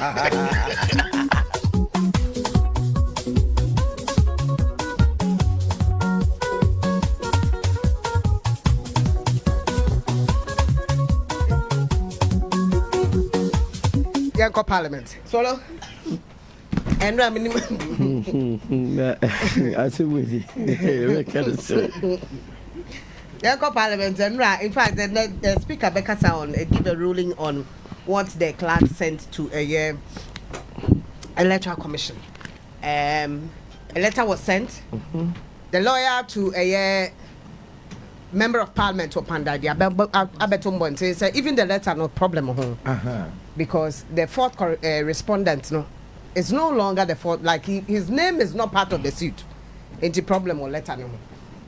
Minority say as a majority so much I mean the case is in court. They should allow the court processes and nyejuma na they should more exhaustive court processes no man nyejuma answer. As a MP and NDC for no prepare on do. And no any somewhere course so parliament. I'm sure you watched. Oh, me na I am yasa me say me kanya ni me you share sad you see. Ya offer constitutional provisions be no we ya na ehia me pa. The din kan ne say okọ article 42 a. The e ka kire nyina ne say electoral commission. Yeah, you see, Omuduma also Mudia and say, or so more register Ghana for of sound mind. Now, sound mind, look to a being for almost sound mind. No Marco Parliament, could name. Oba Article 94 2BII now, or say, Obien to me Parliament, Abra Nagin Munaho, or say, you must be, the person must be of sound mind to be in parliament. Not just I've been more said a down. Oh, patch, I say. Yeah, may patch and say, not just a woman or parliament in Ano, Yagin, or sound mind. Yes. And it will be a cross sound mind, Biano, so, or say, Dibia, wo ye Biano, and then Marano echo. My first standing order them. Parliamentarian be in Grata Minu Dijuma. Constitution and the standing order. Baby and woman ade na esi enra no e mo mo kwan so so me baby enu na chere say they can't walk out, you can't disrupt proceedings. O person pia say no de o ra no kra no e ya no da yi say me to aba ma se ko walk out ana se ko teno ya adwuma esa so upie ye no ye sika de betua ka o ya obi teacher ni anko adwuma se ye ntua ne ka wa ma adwuma ye betua ka e de no de ko parliament o so de ne pe o so be firi o ma anko adwuma na sela ye tua ne ka but omuni hu kwan so omo ye omo be say proceedings no ana o ma ye na che se ene sound mind say omo se anamo a eye clerk ne so tu ye no say proceedings nti se clerk etu anamo bi na nya ne remedy ni say se obekwa ko nyina so o me anya adwuma na because o person tete o mfa ahodi be o mboa ko mbe yusu the same legal processes no gom kromo ntia se speaker kra no woni clerk na ye adwuma na watumi atro letters ana chese o ma ba ho no abedi nkomo na so nim ho hwe na fe be wi ase lelete speaker ni mu bi o mo dada nyinam ye ka se nyinam ofi o onye member of parliament o ya strip no so ya we o mo parliament wo no o mo de yeje anodom bra odi ade anim no o no de ko court a ye ka ma no so the parliament o ala no anga se ye chinchim mo so ye chinchim go fo nsa se ne ko so ko mu chima another brother court anamboa na so a file stay of execution. Now stay of execution does not mean say wa kwa appeal that there are enough decided cases stay of execution and just say also jai bibia oro fi say 11 answer ye ba be ma 11 na obi dia kokko sin stay o ma penny pass here because na mre bie no esi ne ho kwan de me fa so wa kokko ta ko file say ye ma we that so me say the amount you can be cited for contempt. There is no way, no. I get go for the cited for contempt first. Go 11, no. Abraham then now court. What I know, they say NPP as a party, who say, Omo front to not divide. Omuni ahodi bia between the after akwatia na omo ekoji seat ni free omu nsem no we sa be kan wana se party ni kra yede egunti enyema enye ye ana gentumi drag ya nko na nim ne ehwe se abanye otisu yi ebe start di nsem hunu a odi nsem hunu na ngoma ko capitalize no no to wait because omo ye se nyindam at social media ye campaign okon wa social media campaign one radio station we are no aba no if people call him so then is or not church mo wa said that kwa grant interview or in campaign ka show mun krani omo work panda say abane ba omo ma omo mo suro ma meto abama no oka wa he asase radio bi enya asase a we o anwala me tie no so that ono no ye campaign but party ni nim say omuni ahode esan say wono no de no akọbọ oraba omia camp o say no de kokoso nyina no a declare MPs declare ma ba omia anu hu say abasa no onya the support of Ken ne Brian ne edutum ne kwabla Japan enti on be call with half strength already na nkasa so sa Pandai City no wonim say predominantly NDC city. MPP from 1992. 92 up to 2008. Up to 2012. Up to 2012. And the NDC. MPP. No, NDC. From NDC 92 to 2012. And some NPP. As MPP from 2012 to 2020. 2012, you now go as an independent. You are checking here. Yeah. Or go as an independent to 2016. I know say we need tickets. I know say we need 2016. No, 2020. I know say lose here. What is that you now know FBU? But one was an independent 2016. No, 2016 the contest on the ticket of the MPP. I say Rashid Boniface Mudi anybody. So I say, Anna, you board the 2024 in Asabe winning. Oh, share the number of times NDC and MPP. NDC were winning more than the MPP. But men and one who winning by 3,700. So far, maintain a minority no question judgment, you know. Yeah, Matianis almost cast a judgment, you know. A week to a press conference. I think the minority leader did a press conference. Questioned the judgment. He couldn't have questioned it. He did. No, he didn't. No, probably your kind. No, me tell the part. He said they sent the argument was about 41 police stations. There you see, no on kind. Into all the press conference, or say, details of the judgment. So how would you question it? Sa 41 so me who rate reliefs are no music no omuka say apart from 41 no say if in the opinion of the judge no or say twa abadum nyina no also twem in any case okọ would wasem kokota o sa so ka judge no class and any other matter that the court or the judge may see consequential to the matter we try to keep judge to o he say we na be bo ano aye I don't see enko rerun. But there's been precedent to Ablikmanov. Say police stations being contested. Judge ruled go and contest do a rerun. Yeah, and the police station that was Ablikmanov. And we had here was baby. In any case, me tie nyinam na okase 41 police station. So okase we twa nyinam a vote more than 10,000. A also the baby o winning more pa. So I say it is a we nyinam na say kwa kotwa baby a we winning more no nkwan mu na o content na de baby o winning e see nya enya disadvantage to you. Ni akọ contest wa akwa.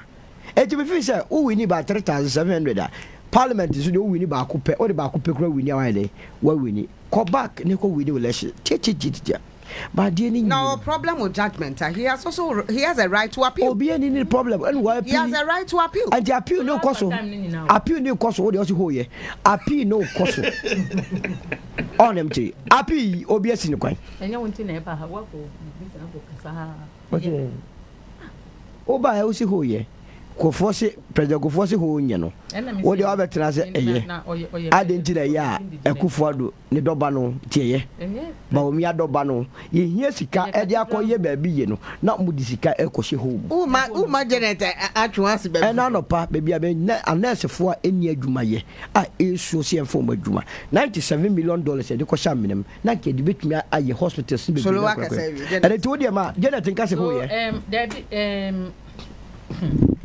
me hwe senia the democracy echo during this NDC regime.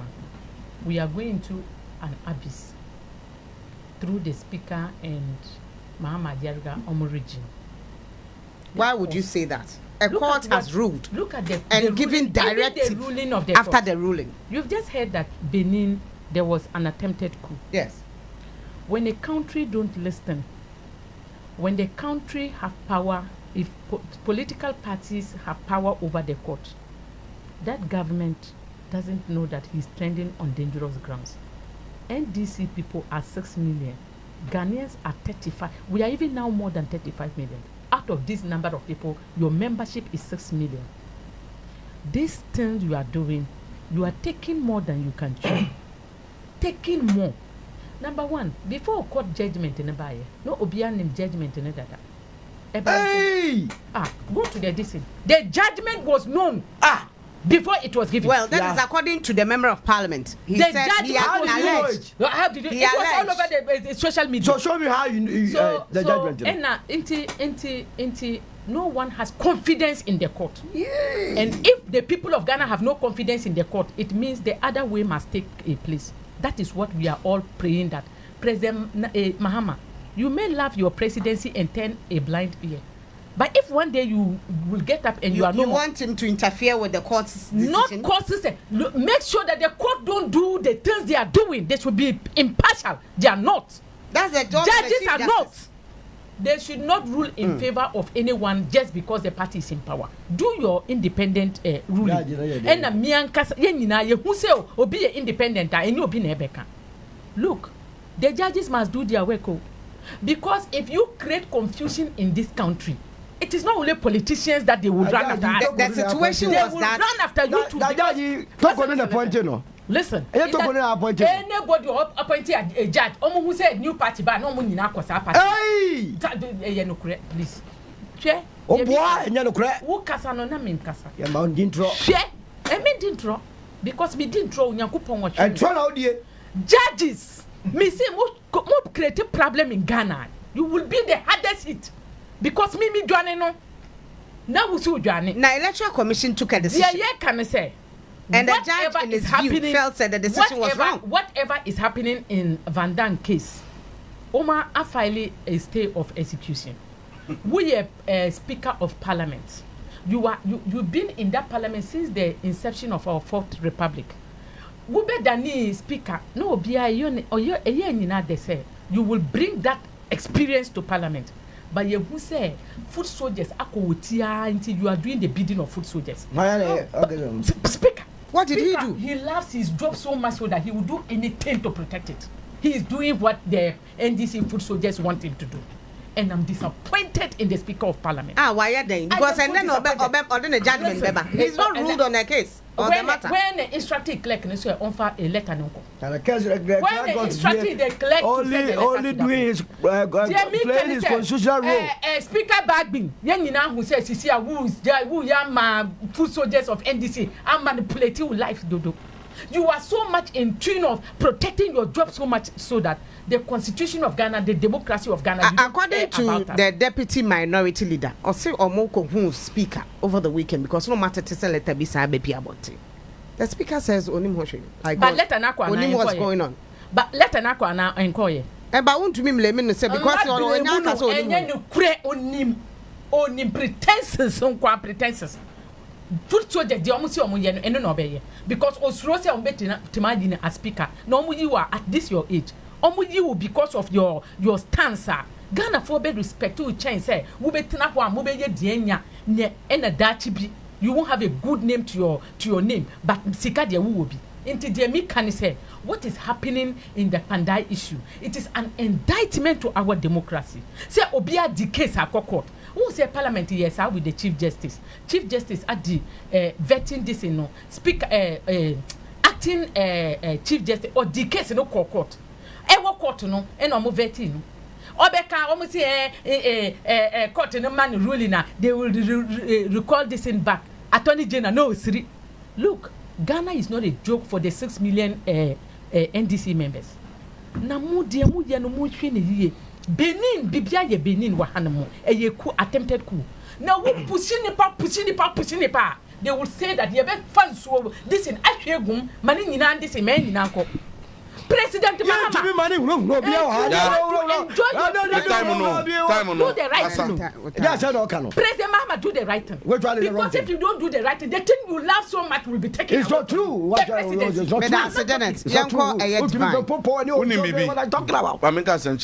me buy no metie Janet metie some communicators in NPP for a year. That's nonsense in quotes I'm coming. That no, I'm coming. When you are saying no, that nonsense of war drum no more beat, that war drum no more beat, war drum then. No, you see they are trying to do the example. No, that Benin example cool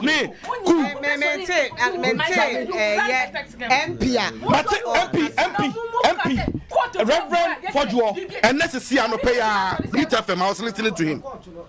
And no more person yet say Janet ni solo makaseri. Oh, Janet, Maminga say, do divine time. What did you say? I said what the rule in favor of what can come? But let me talk. See, unim yatra memu has say me. I think that even the NDC in power majority nanka some ye weak. And they allow these people to have their way all their time. The time I wanted to say one. You are just telling me the weak people. How do you mean that they are weak? When see, imagine say Nanado ni NPP for no was overwhelming majority way in parliament. Na komu di obi be bibi. Even on 137 in the crown. Look at how they disrupted, they disturbed everybody in this country. They disregard, they disrespect. Mu kwa kasa ma mbebo. Je yesika da ko to bank kra mu gidi am fa ma kra. Ye ku obi. Why na did here? Oh did ya this in adifie o man Ghana. Yesika o. Ti o ti say imagine say ya wa bre wo ho wani usika ko to bank. Na abaya gunu. Yakranko obi pensioni abaya kwaji ni sika so obobusia bond e dia development wo so what ni sika so farmer no enu kranko obi na wo begina no na parliament asem we asi we aye the rule of law e dey aduma the economy was suffering the economy was suffering kranko obi it is about no be site Benin what the Benin by example say BBC if nothing happened and Nanado if nothing happened and Nanado because of injustice can Foriata Musuba ni omunyama omuye nyama tantan we mu nyina yanku obi ku ensi boni ensi minority says they are being oppressed. Who is oppressing who? They are being oppressed. Who is oppressing who? And this is oppressing them. See, even the whole country the whole country Nanado suppress the whole country. Time we go pass LGBT law no ye ko pass ye no it was passed by parliament. Nanado secretary Nanado Ankasa trust say on nonsense be president na this in Mahama that omo de call and Janet cry of fine for oba ha oba so oba ha of fine mu bi say oba ya of fine Janet medum oba ya fine for oba ha medum no oba fine just say ujin wa I don't want to also meaning no offbeat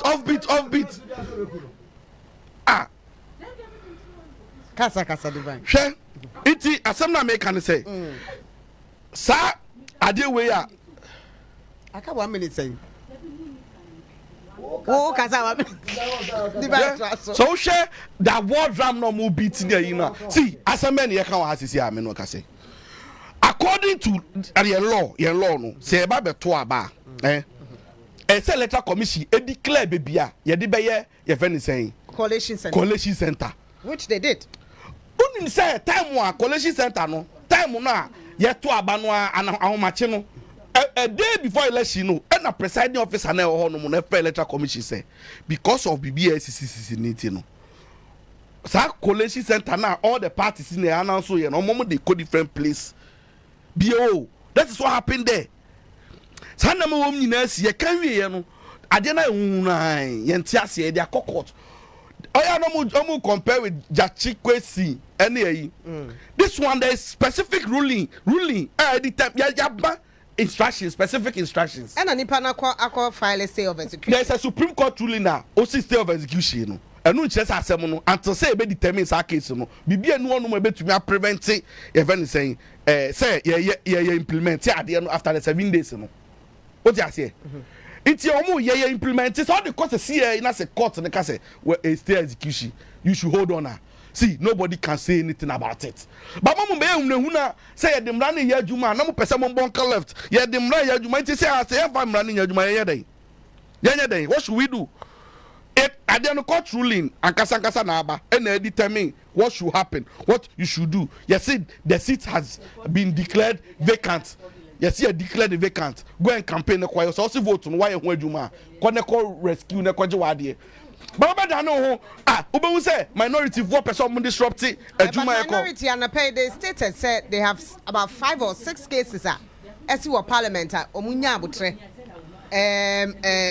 I'm watching for instance yet in US nanka they had every right to they could have used the processes to declare the seat vacant, but Amwati himself had to write to say am I resigning.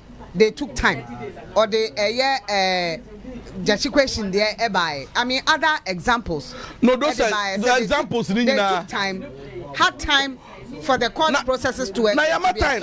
Say one more time. Say Parliament grammar 7 days. Train. Almost 7 days or train. It's also my time. And we ruling by 30 days. Ruling is 30 days. Within 30 days. It will see the Akasa over time when bio. Now let's commission organizing whole time to go and conduct an election. What I say? To me, sir, majority near the NDC for any the government. No, they shouldn't take it for granted. That is how Ghanaians wanted it. But can't you also see Serbia how they are also managing the thing? One shy, baby, because it looks like okay. So if you spare about a month or two, what would change? A spare what? A month or two to wait for the court processes to end. What can be yours? One, yes, stay execution you. Injunction is so. What's your the stay of execution? Yes, Okasa state TO. Ruling Supreme Court ruling. No, what? Now imagine say, Enka, a glad I can see by you or the court appeal. No, so stay of execution. And I'm not better if you compare time maybe you stay of execution. Anna, yeah, my judgment now until say anything otherwise, no, nothing will change. What they call for stay execution and determine ye. Who to me can say ya ruling. Me interrupt you kasa me interrupt you o me nka wasem o me nka wasem wasem ma me kan say o say good hole no pe na me comment here say good hole na be kan